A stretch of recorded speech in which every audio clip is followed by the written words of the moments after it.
Hi guys, so in today's video I want to do a Fishroom tour of all my tanks and talk about plans I've got for later in the year, and I want to tie everything together with like what I'm doing now and where I am with the hobby and my plans for the summer and moving forward, because I feel like everything's been a bit disjointed and I feel like YouTube channel hasn't started coming together because of it, and I feel like my lifestyle, my hobby and my YouTube channel aren't all interconnected. They're kind of disjointed, and what I want to kind of do is like make my hobby fit around my lifestyle and then kind of niche the channel around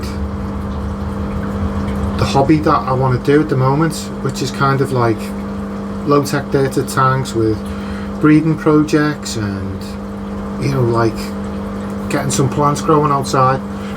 Anyway, let's go and see some tanks. So I've got these three tanks here. Them two are the shrimp tanks that I had, and I got another one of them tanks, but a bigger one. That's 50 litres, and them two are 25s. I got some spiderwood, they call it, which is azalea root, and then I've got some supplies here. I've got sand at the back. I've got some coarse grain sand to do a bit of detailing. I've got dragonstone, and I've got some Sirius stone. These, like, all the stuff loose is old stuff, and then obviously I got that box done a review on.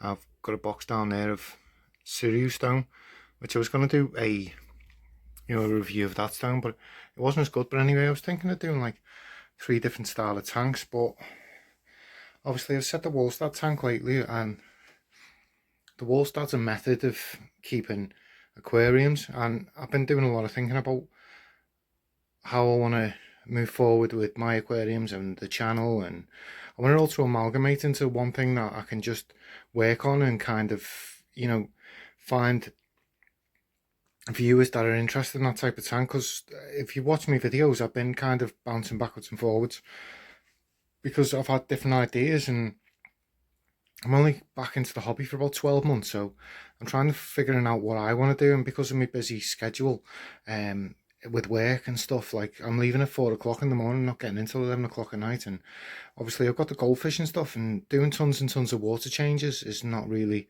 you know, spending hours. I haven't got the time to do water changes, so I'm kind of thinking of a different method.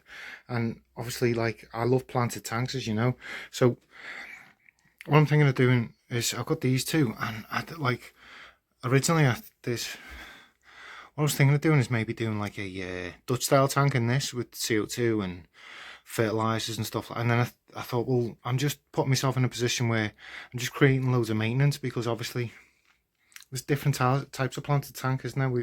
I've covered the Walstad method, and the Walstad method is like, it's all about putting nutrition at the roots, isn't it? Like, you get the soil and then you cap the soil, and then that's different to using an aqua soil. And then obviously with like high energy CO2 fertilizer systems, you're just creating loads of maintenance with it. And I'm not opposed to using CO2, it's just that I'd rather slow the amount of maintenance down, which you can do with plants, can't you? You know, the Walstad method's all about low energy and balancing the tank, and just that kind of suits my, you know, Dustin from Dustin's fish tank down at Walstad, they all touch on it. Obviously Dustin uses CO2 to get, because the Walstad method doesn't really replace the nutrients and stuff like with fertilizers and CO2 that kind of accelerate it. It's the aqua soil that the Walstad method replaces, isn't it? And you know, feeding the plants at the roots. Dustin's fish tank says plants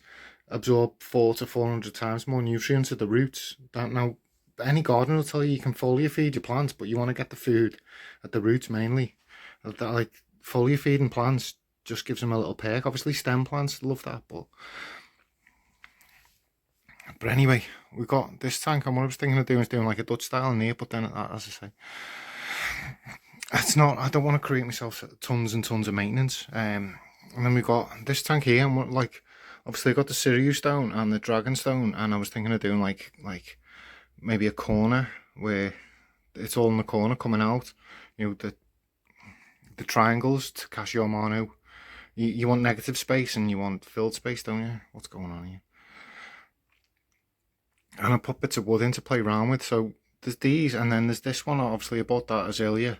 Now I've been playing around with the, because it was just a flat edge like that, and obviously I've got an idea of with other woods you can get you can split them and then peel it back. I've got these. I don't know whether I'll get it on camera with gym pliers, but what you can do is kind of, if you pinch it and peel it back, it looks natural, like the wood split on its own. But I've got these three tanks, and I'm thinking, do I really want to set these tanks up? Because let's have a look at. Hi guys, we're in the fish room now. Obviously, there's the sarasses. Look, they're looking chunky. They've been nailing all the duckweed. I've kind of let look. This was full, wasn't it? And it's all gone while they've been wintering. They've been nailing the duckweed, and that's what all these are, bits of duckweed. Obviously we're nearly coming up to spring now, so I'm ready to clean it out. It's been cold in here. I've kind of dialed the heating in the room right down, because obviously heating's really expensive at the moment. But the problem is like I don't know whether you can see that, the crypts, the lucens have melted a bit, but I mean, I don't know. I feel like they'll come back, but it's getting the temperature up in here. So we've got I've got a plan for this corner, but there's them, and then over here there's the Aranda. What have we been doing in here? So there's the likes of the Val, and there's Java Fern, and then down here there's a few other plants. That's Java Moss. There's tons of Java Moss in there, and then there's a few other plants dotted around, and then the yellow Diadensa. But these have been chilling over the winter. It's been cool in here, so they've been, just chilling. But as I say, I want to get these outside when it gets warmer. And then I've got the ranchu down here, obviously tons of duckweed. I want to get rid of all the duckweed. I'm fed up with it now. We've got the lights. I've been running the lights on low, because I don't really need loads of lights at the moment, while they're all chilling and stuff. And so my plan's to get these outside. I want to get them in a pond. I want to get more water, and just, I feel like they'll do better. Obviously, get more feeding going in the spring, fatten them up and get them growing again. I mean, they've been doing alright over winter, but they've been eating the duckweed, and I've been feeding them little bits of like spirulina flake and stuff, but I haven't been smashing them with anything of high protein. But I'd say I want to get these out, and then I'm thinking, what do I do with the fish room? And I've got because I've got the 4 tanks, haven't I? Or there's technically 5 tanks, and I'm thinking, like, my whole philosophy is, let's spin. Yeah, so what my plans are is, obviously I want to get all the goldfish outside into a pond and more water volume, be able to par feed them. And what I'm thinking of doing is I want to get them so they're in a situation where there's a large volume of water, but I want to make it to do easy water changes. I want to be able to like turn a tap and drain it, and then fill it up with fresh water and put some dechlorinator in there. And like the Japanese have, like, they'll have 2 tanks, won't they, for the fish, and they'll move all the goldfish from one into another, and what they'll do is drain the tank, and then the next day they'll fill that tank back up and move the fish over and drain that tank. So they're constantly in fresh water, and I thought the Japanese breed fish, goldfish, so I was thinking of doing something similar. But obviously I'll need like 3 separate tanks, so I don't know what to do with the goldfish, and kind of, like I was saying, I'm in work all the time, and I'm leaving at like 5, I'm getting up at 4, leaving at 5, and I'm not getting back until about 11 o'clock at night some days. So it's finding time to do loads of, like, 2 hours worth of water changes in a day. It's not really, I need something which is a bit less maintenance. Now, obviously set the Walstad tank up, didn't I? And what I wanted to do is grow plants out in that tank. That's the whole point of me setting it up. And I want to, like, talk about dirty tanks more. Like, I want to change my style. Like, I want to condense everything. So as I was saying, I've got the polytunnel outside, haven't I? The little one. What I was thinking of doing is immerse growing plants, and maybe setting these up like dirt them, but doing like proper scapes. Like, obviously MD fish tanks, he does loads of low tech, as they call it. It's the wrong term, isn't it, as we know, but he does really good scapes, but without CO2, without fertilising the tank, because obviously if we do like a low, slow grow system, like the Walstad dirted, there isn't as much maintenance required, and the fish produce waste which the plants use as nutrients, but there's a delayed impact on that, isn't it? But I'm thinking of getting a load of immersed plants growing outside, and then maybe scaping these. Like, I've got ideas of, but let me know what you think on this, guys. I'm thinking we could set up planted tanks and grow them out, and then I get some nano fish, like temperate nano fish and shrimp, snails, just like, and set up ecosystem tanks. I'm bang into ecosystems, aren't I? So it's good for me. And what else I was thinking of doing is I can get ponds outside and do like summer tubbing projects. Like I really want to do it with white clouds, I want to do it with celestial pearl danios, cherry shrimps.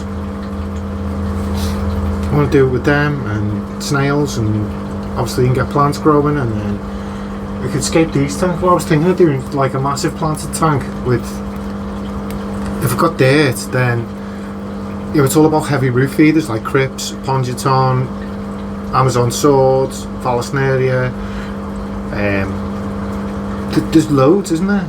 And everyone's got stemmed plants in the tanks, and I'm thinking, well, we could do something different, couldn't we? We could get all these like Madagascar lace plants and Crenum calamastratum or Crenum natans with the big leaves, and we could just set it up so do like sand in the middle and then dirt around the outside, cap it with like some fine gravel, and then we could just plant loads of massive, really like heavily roof feeders in the tank, and then with this tank we could do like, you know, the triangle where you'd have like negative space with sand around the outside, and then put some stone in, and then dirt in the middle, and then we could plant like a load of anything in there. Like I was thinking like stem plants with wood coming out. I think that'd be cool. And then this, we could do like an island on one side once all the fish are out.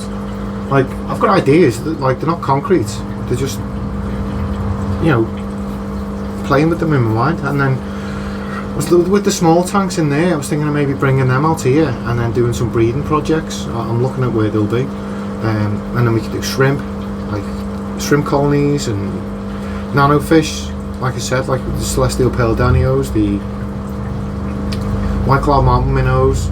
There's just tons. Let me know what you think, guys. That's what I want to do once it starts warming up. Get these out, do all that, and you know, that makes where I am in the hobby, like, I need like low maintenance tanks so I can do water changes now and again, and I'm thinking of diving more into like the dirty plants and the Walstad stuff. And so they're my plans for the year ahead, guys. So get these tanks scaped maybe, or do the ones in the house, or both. And then I want to grow a load of plants out so I can do some planted tanks and breed some fish and shrimp and just clean up crew. Let me know what you think in the comment section, guys. Give it a like if you're interested. Take care.